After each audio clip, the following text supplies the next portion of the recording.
Rotate your screen left in 3, 2, 1. Rotate your screen back in 3, 2, 1. That was fun. Assalamualaikum warahmatullahi wabarakatuh.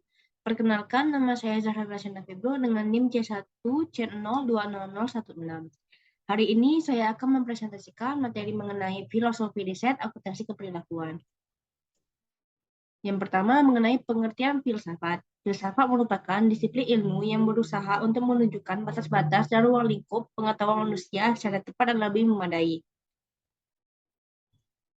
Katsoff menyatakan karakteristik filsafat dapat diidentifikasikan menjadi: yang pertama, filsafat adalah berpikir secara kritis. Yang kedua, filsafat adalah berpikir dalam bentuk yang sistematis. Yang ketiga, filsafat menghasilkan sesuatu yang runtut. Yang keempat, filsafat adalah berpikir secara rasional. Dan yang kelima adalah filsafat bersifat komprehensif. Selanjutnya, mengenai metodologi filsafat, yaitu menggunakan metode dialektika, yaitu melakukan pembicaraan yang teratur dengan memainkan peranan seorang intelektual mindwife. Proses dialektika adalah dialog antara dua arah pendirian yang bertentangan. Dengan metode dialektika, setidaknya akan sampai pada pemecahan sementara. Ada jawaban yang tampak lebih memuaskan, tapi ada juga jawaban yang harus dibuang. Selanjutnya, mengenai pendekatan filsafat riset akuntansi keperilakuan. Filosofi paradigma metodologi riset menurut Barrett dan Morgan. Barrett dan Morgan memandang bahwa filsafat ilmu harus mampu melihat keterkaitan antara kehidupan manusia dengan lingkungannya, lalu membagi asumsi dalam dua bagian. Yang pertama, pendekatan subjektivisme. Proses yang dilambangkan dengan istilah mental, pikiran, sifat pengalaman, agensi, kehendak, intensionalitas, pemikiran, perasaan, mengingat, penafsiran, memahami, belajar, dan jiwa. Dan pendekatan objektivisme, yaitu titik berat kaum objektivisme, yaitu penekanan pada sifat pernyataan sederhana yang ada dalam mempunyai sifat tertentu. Tidak peduli apakah individu tersebut menyadari atau tidak meyakini atau tidak meyakini. Selanjutnya, mengenai paradigma riset akuntansi keperilakuan. Yang pertama, paradigma fungsionalisme atau positivisme. Dipengaruhi oleh realitas fisik yang menganggap bahwa realitas objektif berada secara bebas dan terpisah di luar diri manusia. Konsekuensinya adalah jarak antara objek dan subjek. Yang kedua, paradigma interpretif yang menggunakan cara pandang para nominalisme yang melihat realitas sosial sebagai sesuatu yang hanya merupakan label, nama, atau konsep yang digunakan untuk membangun realitas. Tujuan pendekatan interpretif yaitu menganalisis realitas sosial dan cara realitas sosial tersebut terbentuk. Dalam dua area riset pendekatan interpretif yaitu tradisional dan metode Foucauldian. Yang ketiga, paradigma strukturalisme radikal yang mengasumsikan bahwa sistem sosial mempunyai keberadaan ontologisme yang konkret dan nyata. Dasar dari bentuk hubungan kelas dan struktural pengendalian melakukan dunia sosial sebagai objek eksternal dan memiliki hubungan terpisah dengan manusia tertentu.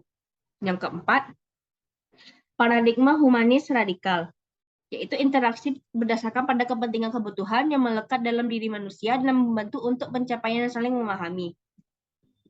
Yang dibagi menjadi dua kelompok. Yang pertama, interaksi yang mengikuti kebutuhan sosial alami. Yang kedua, interaksi yang dipengaruhi oleh mekanisme dan sistem.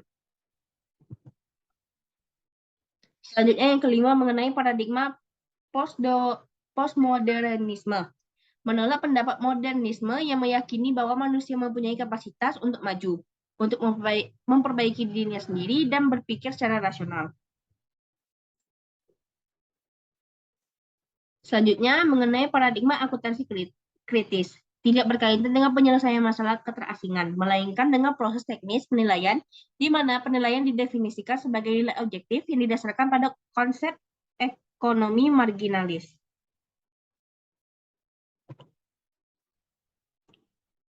Yang selanjutnya mengenai peluang riset akuntansi keperilakuan pada lingkungan akuntansi. Menelaah riset akuntansi keperilakuan secara khusus dapat diperoleh suatu kerangka analitis dan diskusi yang dibatasi pada peluang, terutama pada hasil potensi subbidang dan implikasinya untuk subbidang akuntansi yang lain. Yang pertama, mengenai pemeriksaan akuntansi auditing. Pendekatan pada kekuatan dalam pembuatan keputusan yang merupakan karakteristik dari sebagian besar riset akuntansi keperilakuan. Yang kedua, mengenai akuntansi keuangan. Pemakaian informasi keuangan membuat keputusan secara individual dalam kelompok kecil. Riset akuntansi keperilakuan dapat membuat suatu kontribusi penting dalam bidang tersebut. Yang ketiga, yaitu akuntansi manajemen. Riset akuntansi keperilakuan dalam akuntansi manajemen melakukan investigasi atas seluruh variabel lingkungan dan organisasi yang telah diidentifikasi sebelumnya. Dan riset mendatang diharapkan akan meningkatkan perluasan pengetahuan yang mendasari hubungan dan pengujian dalam konteks yang baru. Yang keempat yaitu sistem informasi akuntansi. Keterbatasan riset akuntansi informasi akuntansi dalam bidang Keterbatasan riset akuntansi keperilakuan dalam sistem informasi akuntansi adalah kesulitan membuat generalisasi meskipun berdasarkan pada studi sistem akuntansi yang lebih awal sekalipun. Yang kelima itu perpajakan yang memfokuskan pada kepatuhan pajak dengan melakukan pengujian variabel psikologi dan lingkungan. Yang keenam mengenai pertumbuhan riset perilaku. Yang terdapat 3 kombinasi dari 3 faktor utama, pertama yaitu para peneliti yang menggunakan paradigma perilaku penghasilan lebih banyak artikel yang diterbitkan oleh jurnal. Yang kedua, beberapa artikel yang ditulis oleh para peneliti sementara dilakukan dalam bidang yang belum ada calonnya. Yang ketiga, minat membaca pada bidang ini telah meningkat. Yang terakhir mengenai perkembangan terakhir yaitu wawasan dalam riset akuntansi keperilakuan saat ini bisa diperoleh dengan 2 cara, yaitu survei publikasi utama dari riset akuntansi keperilakuan, dan yang kedua klasifikasi topik artikel yang dipublikasikan dan pemetaan publikasi terhadap model perilaku individu.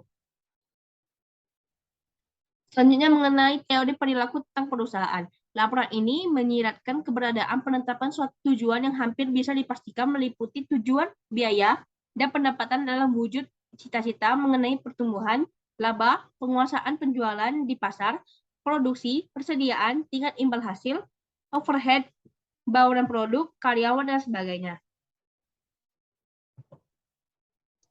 Model motivasi dari perilaku manajerial. Model pandangan manajer tentang motivasi manajerial yang diperkenalkan adalah manajer termotivasi untuk mencapai 2 tujuan sekaligus. Yang pertama, tujuan pribadinya, dan yang kedua tujuan perusahaan. Tujuan pribadinya dihubungkan dengan secara langsung dengan pendapatan status, pengendalian diskresioner atau alokasi sumber daya dan jaminan kerja.